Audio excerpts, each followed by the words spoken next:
बेदर्दी का कर गई। रात भरवा में का हो गई, हाय बेदर्दी का कर गई। चुपके से बिस्तर चढ़ गई, हाय बेदर्दी का कर गई।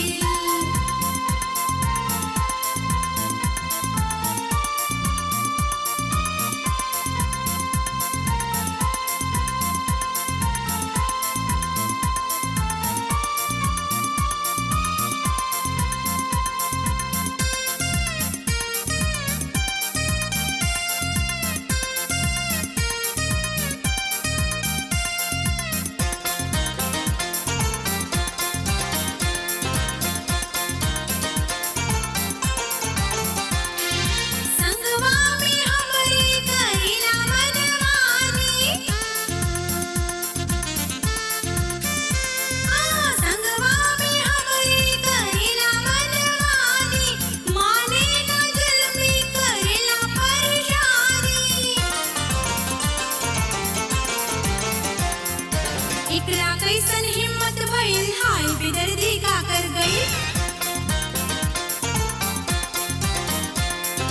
रात भरवा में का हो गई, हाय बेदर्दी का कर गई।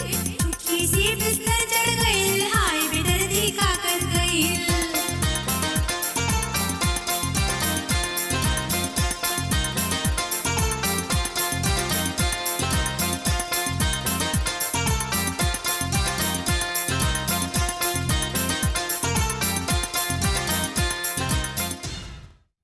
सुखा बच्चा तू तो जाने लिस रे, हमर दू गो कमी बा, एगो शराब और दूसरा सबाब।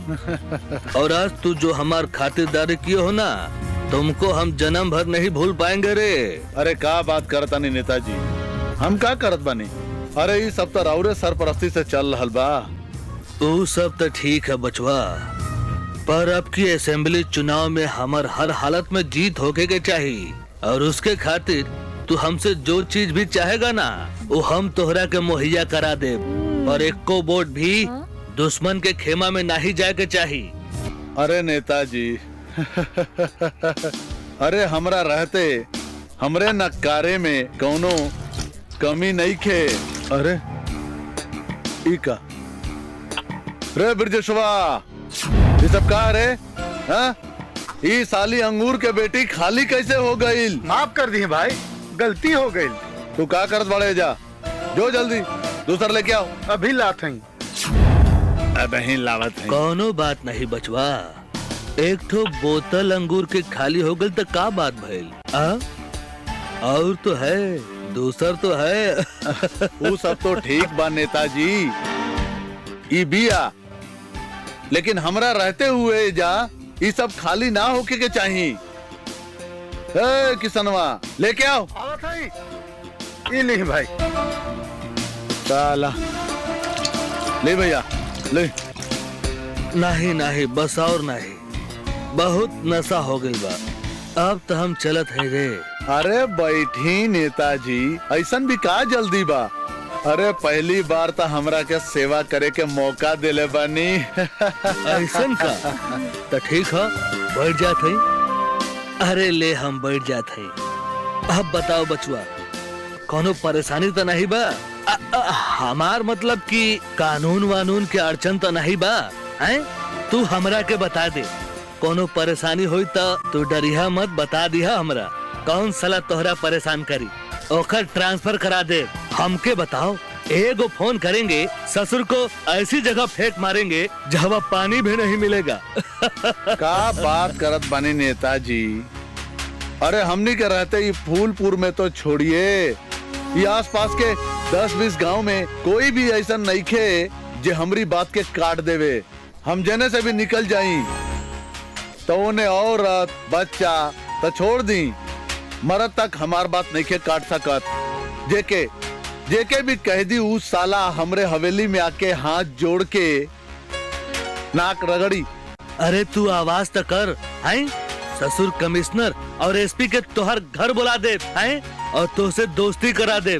अरे ना जी नेताजी, होकर कोनो जरूरत नहीं खे। बस एगो पागल इंसान बा, ऊपर ईमानदारी के भूत चढ़ल बा। बस उहे थोड़ा अड़चन आ गई बा। का कहला ससुर के नाती अड़चन पैदा करता। हाथ पैर तुड़वा के फेंकवा देम सारे के, इस दिशा में मुंह भी ना करी, या फिर गोली उतरवा देम ओकर भेजा में। अरे नेताजी ऐसन कोनो तकलीफ नहीं बाई फूलपुर में। वो कहा कि वो दरोगा हमार यार बा, ओकरा रहते हमें कोई तकलीफ नहीं बा। अरे यह तो हम चाहत हैं कि हमार सुखा बचवा के डंका चारों तरफ बजे। हाँ अरे तोहार डंडा चारों तरफ बजे, तोहार डंडा बाजी तभी तो हमार डंका बाजी। ऐसन कोनो बात नहीं के नेताजी, हम जब चाहब साला ओकर गटई मरोड़ सकत बानी। और ऐसन लोगन के साथे थोड़ा खेले में मजा आवेला, जब चाहे साला उठा पटक कर दे। हब बचवा तोहार उठा पटक तोहरा के मुबारक।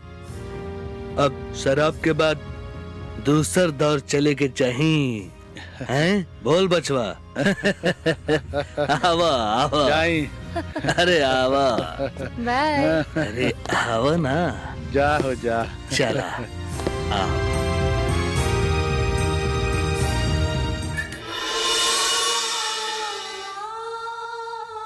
डॉक्टर साहब, रउआ हमरी मुंगेरी के कब तक होश में ला देब?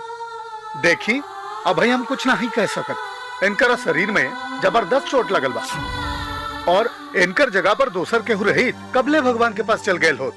फिर भी हम कोशिश करता नहीं। मगर डॉक्टर साहब, हमार मुंगेरी है बहुत हिम्मत वाला। देखी बजरंगी, इनकरा के माई के खबर कर दी कि कोनो तरह की चिंता ना करी। मगर मगर का डॉक्टर बाबू, हमारे मुंगेरी भैया का कोनो खतरा तो नहीं है? अरे कोनो खतरे की बात नहीं खे, पर मुंगेरी के दिमाग में जबरदस्त चोट लगला से दिमाग के एगो नस दब गईल बानी, जेकर वजह से मुंगेरी कबहू कोनो अजीब गरीब उटपटांग हरकत कर सकता। हमार मतलब बा के मतलब कहा तो है डॉक्टर साहब? अरे भाई हमार मतलब ई बा के अजीबो गरीब हरकत कर सकेला, जैसे कि बैठा बैठा वो सपना देख सकता। नर्स ऐसा करा, इंजेक्शन दे दा और बी केयरफुल। इनकर ड्रेसिंग जरूर कर दी, ठीक बा? ओके सर। चलो।